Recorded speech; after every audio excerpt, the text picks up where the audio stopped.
Support comes from the Missouri Forest Products Association, providing more than 41,000 jobs in the production of wood pallets, railroad ties, white oak barrels, hardwood floors, and more. Details at choosewood.com. From St. Louis Public Radio. This is St. Louis on the Air. And when you were first making this corn maze, were you doing this the old-fashioned way? And by that I mean, of course, luring aliens to your farm to flatten these corn stalks. That's right. Well, aliens had the appropriate technology, and so we decided you gotta that go with what it was works. definitely better to engage with them.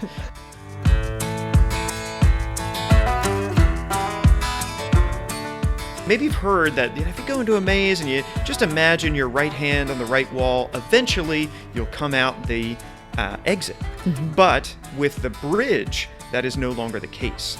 So we can isolate different sections and make the maze a little more complex. The 2001 maze was so challenging, we actually had to put a warning in one section of the maze that said, if you enter this pathway, it's going to take you an additional hour. I'm Sarah Fensky. This year, when you enter the corn maze at Eckert's location in Millstadt, Illinois, you aren't just going into a labyrinth. You're entering a 12-acre tribute to healthcare workers. For the first time in Millstadt's 20 years of corn mazes, this year's design came from a community-wide contest. A Freeburg Community High School student named Riley Thompson was the winner, with a hand-drawn sketch honoring healthcare workers. Letters spell out our heroes. There's a heart. There's even a caduceus. That's the symbol that represents American healthcare, now drawn in corn. So, what did patrons think about this? Well, our producer Evie Hemphill was in Millstadt yesterday and talked to people finding their way through the rows of corn. My name is Lindsay Schertzer. It's more difficult than you think. I'd say the kids have been in there 10 or 15 minutes so far, and I haven't seen them at all. So I have to say, did you see that part where it says our heroes in the corn maze? I think that's really neat. My name is Kristen Johnson. All right, have you done one of these before? No. Not in a long time. It looks like you have kind of a big group today. We do. How many do we got, Jules? They all disappeared. I don't know, 10. Like 10. You mentioned you were trying to spook some people. What'd you do? I actually ran off course, and I hid in the corn until they came around the corner, and I jumped out and I scared them. Successfully? Yes. We just started, but it seems cool, yeah. Yeah, I like the design. Yeah. Yeah, it seemed like a very appropriate theme this year. Have you ever done one before, either of you? Yes, we've been here a few times, yeah. It's just kind of, I don't know, mazes are fun. It's a fun adventure. Mazes are fun. Yeah. You get lost and try to find your way back out again. Right. Did you complete it? Yes, we did. It was actually really hard for some reason. You just can't see where you're going at all because it's so tall. So you just kind of make your way through and end up out somehow. Okay. Did you stick with people or kind of do your own solo adventure? I stuck with my grandma and my grandpa and my cousin. So, what do you think made this one particularly challenging? The kids with us leading the way. They led us in circles a couple times. We made it through. We hit 3 of the checkpoints, but we did find the exit without cheating. Any thoughts kind of generally on what it is about a corn maze that is appealing to people? It seems like this is a tradition that keeps persisting. Yeah. Just not knowing where you're going to end up, getting lost, and then finding your way out eventually. It's always a fun adventure. I would be curious how long it takes to make a corn maze this size, because this is massive. And that was our producer, Evie Hemphill, on the ground in Millstadt. And so how did Eckert's translate a healthcare hero sketch into an actual corn maze? How long did that take? Well, for that, they turned to a company called Maize Quest. And joining us today to explain what happens next is Hugh McPherson. He's the company's founder and owner. So, Hugh, welcome. Well, it's great to be here with you. It's just so fun to hear people talking about their experience in the maze. It never gets old. Never gets old. And you've been doing this for a while. You've been doing this more than 20 years now. What first got you started in this? Well, I came back to my family's farm and I realized that we were going to have to do something a little different. Now, I grew up very much like Eckert's, where the current generation there grew up with pick your own apples. So we were used to people coming to the farm.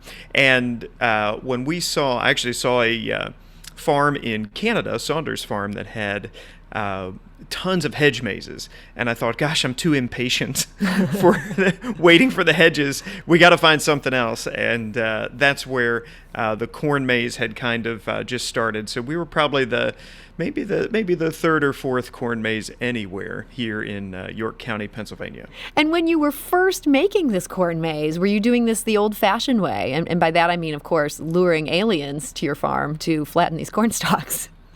That's right. Well, aliens had the appropriate technology, and so we decided that it was definitely better to engage with them in talks to do this. But we actually did it very much in an ancient fashion. So there are figures that you can only see from the sky in South America. The crop circles had been done for years in advance. Turns out those were done by people, and the way we used to do it is indeed by hand, and we'd make one small block on the paper equal one really big block in the cornfield. And then you'd get out there and just trample out the corn? Well, we would mark everything out first and make sure that we had it all right, and then we'd go through with walk-behind rototillers and till out every edge of every pathway until it was perfect. Wow. I imagine that would take a pretty good chunk of time. A maze the size of Eckert's, which is very similar to our home maze here, it would take us 4 or 5 days to lay it out and get it cut out so that the pathways were walkable with no more corn grown in there. So that was the way you were doing it when you first started doing it. But now I understand, like everything, technology has given you a little bit of an assist. How are you constructing a corn maze now? Well, it has really improved, and of course our design process we'll talk about a little later. But getting that maze from the design into the field, of course, has tracked right along with the improvements in GPS technology. So up till 2004 is kind of the first time we found a GPS unit that was declassified and accurate enough and affordable enough for us farmers to get a hold of, that we could start laying out the mazes using GPS. And there we would still do it kind of the old way. We would actually just walk the pathways, marking every edge of every pathway, and then come back in and do it. And as things have gotten better and better, now we can actually have the GPS unit on the tractor, and we can use the tractor to cut. We don't even have to mark it out in advance. Everything is so precise now. We can go through in one pass, mark, cut, and when our man Tim is has driven out of the maze, you can walk right down all the pathways. Wow. So this used to take 4 to 5 days of just working. How fast can you get something like this done now? Yeah, so Eckert's maze, Tim was likely on site there somewhere between 5 to 7 hours to get everything just exactly right. And is that different if you're dealing with kind of a custom design like this, where a high school kid has sketched a caduceus on the back of a napkin? Does that add a layer of complication? Yes, well, that is part of the design process. And so one of the kind of fun things that we've done over the years, it used to kind of just be us. And then we had a lot of farmers ask us, how are you doing this? And so we kind of used that farmer cooperative mentality, and we hired designer Dave, who everybody can jump on Amazon, look for Dave Phillips. He's got tons of maze books in print. So we kind of stole him out of the publishing industry, and he now creates all of our artwork. And so it would be a really big lift to ask people to submit mazes, and so we said, well, why don't we just have the folks submit in inspiration? And so that was kind of the fun part, was getting to see all of these different kids just having a different look at how are we going to say thank you to the local heroes there. And then we'll take their sketch, and then designer Dave, created the final maze. And it's just it was really fun. Dave really enjoyed it. He of course loves to he makes mazes for kids books, right? So he just loved interacting and getting to take someone's design and then turn it into a maze that's actually fun to walk through. So it seems like that might be a different maze than the maze that you'd see in the pages of a book. Like, you can make a maze pretty complicated in a book, and you don't have to worry about somebody being stuck there overnight because they're so lost. Like, how do you go about thinking about, okay, we need to make one that makes sense for people who are there on foot and maybe don't want to spend 4 hours? Well, and that is one of the reasons that Eckert's proudly works with us, is because we have done it wrong every way you can possibly imagine, and we've made them too easy. Where people go in, they get out, and they go, that wasn't any big deal.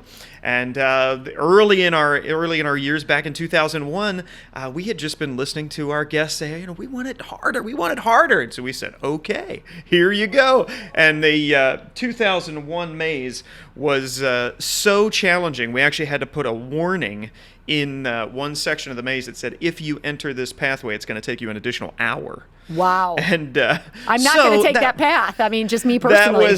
And then part of the maze didn't get used. So we have really, over the years, kind of dialed it in where Dave likes to use very few dead ends and a very open and looping concept so that people keep moving. And if they do end up in a dead end, Eckert has put out their game stations. So you get a reward if you end up in a dead end. So you're actually incentivizing the dead ends? People should be trying to hit them? That's right. So one of the great things that we've discovered over the years is that one of the reasons, and you could hear in those families, right, and the kids and the teenagers and the parents, you could hear every family had kind of a different way they were going to win. Some people go in and just want to get out. Great. Some people will go in and they want to find every single game station that they can find, and do the complete scavenger hunt, every corner of the maze. Great. And some people want to go in and maybe they just find the pictures along the way of the local heroes, and that's good enough for them. Or they just answer the trivia questions. And that's why the mazes are so cool, because you can really kind of gear it for your family and kind of choose your level of victory. So I have to ask about one thing. Our producer was on site yesterday talking to people, and she reported back to me that there's almost like a bridge where people can maybe get a better view of what's going on. Is that there for like a parent, say, who's like, when is my kid ever going to get out of this thing? Like, what's the point of that there? Yes. Well, the bridge has many options. So yes, you could have it be worried parent bridge. I would like to think of it as, I'm going to get a good picture of the people coming out victorious, right? They kind of will exit under that bridge, which is really fun. But the bridge also gives us the ability to design the maze in a way. Maybe you've heard that if you go into a maze and you just imagine your right hand on the right wall, eventually you'll come out the exit. But with the bridge, that is no longer the case. So we can isolate different sections and make the maze a little more complex when we add that third dimension, the ability to go over a pathway. Interesting. Well, we're talking today about the many factors that go into corn maze design. We're talking to the founder and owner of the company Maize Quest, which built the one there in Eckert's in Millstadt. Pretty cool design, honoring healthcare workers. And Hugh, as I think about how these designs have changed over time, I have to wonder how much drones are playing a role in this. Like, now it's much easier for people to get aerial views of these mazes. Is this idea of trying to just go over the top, like you want the coolest design possible in a way that people wouldn't have even cared about maybe 20 years ago? Well, for us, we always cared about it, and that's just kind of our focus on. I am a consumer of entertainment activities too, right? And so I want to make sure, that the guests who are coming. So we've done all kinds of. You might remember the Stanley Cup maze that they did in Millstadt a couple years ago. They did the big apple tree last year. We've actually worked with them for 8 years. They've been doing these big mazes, which has been really fun.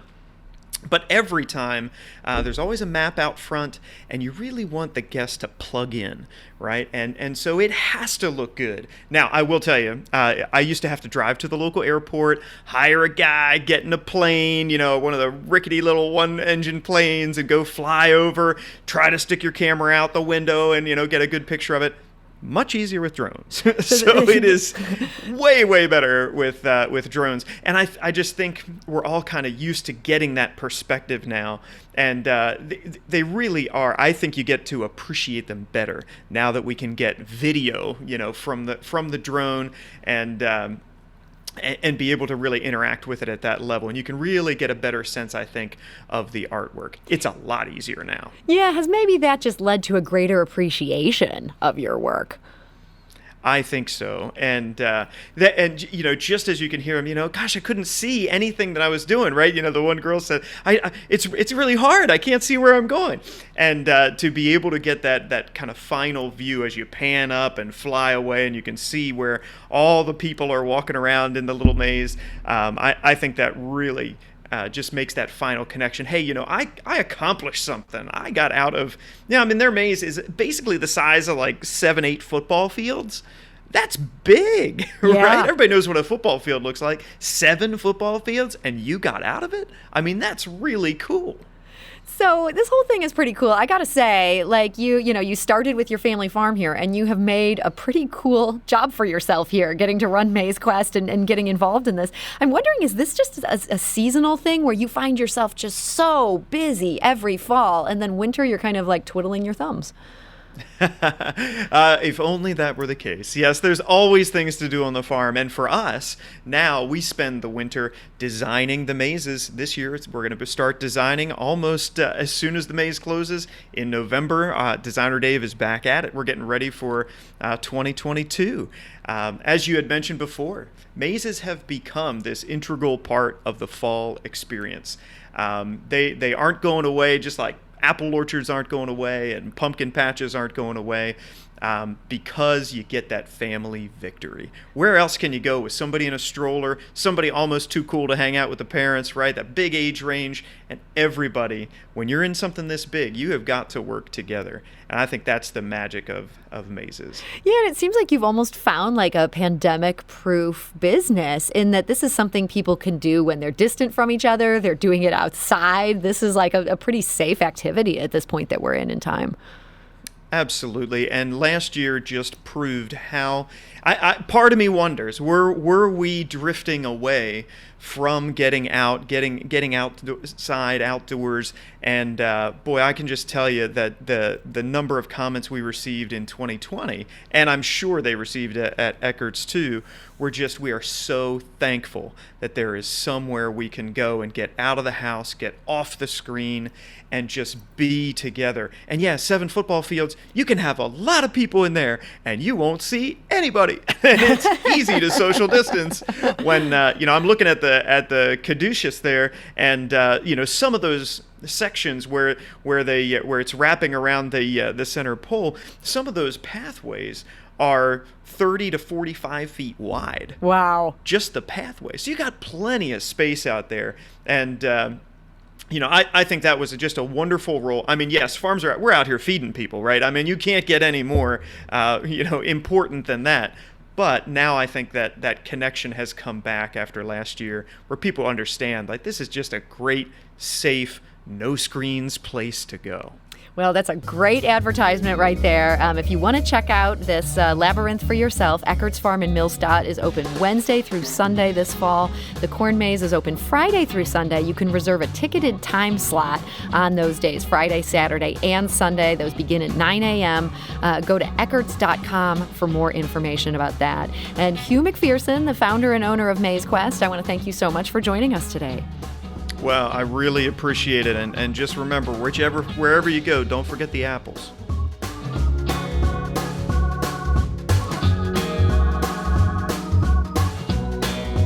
This episode was produced by Alex Hoyer and Evie Hemphill, with audio engineering and podcast design by Aaron Dorr. St. Louis on the Air is a production of St. Louis Public Radio. Understanding starts here.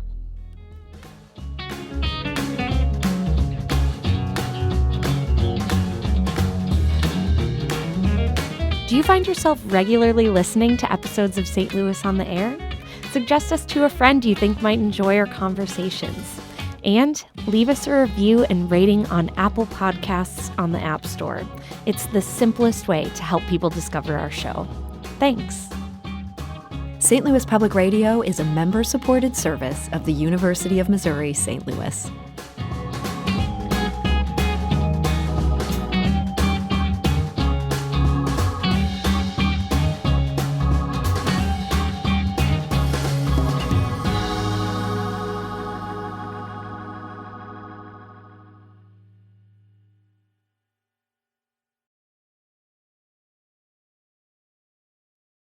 Support comes from Missouri Forest Products Association, committed to sustainable and sound conservation of the state's forests, which support more than 41,000 Missouri jobs, resulting in a $10 billion industry. ChooseWood.com.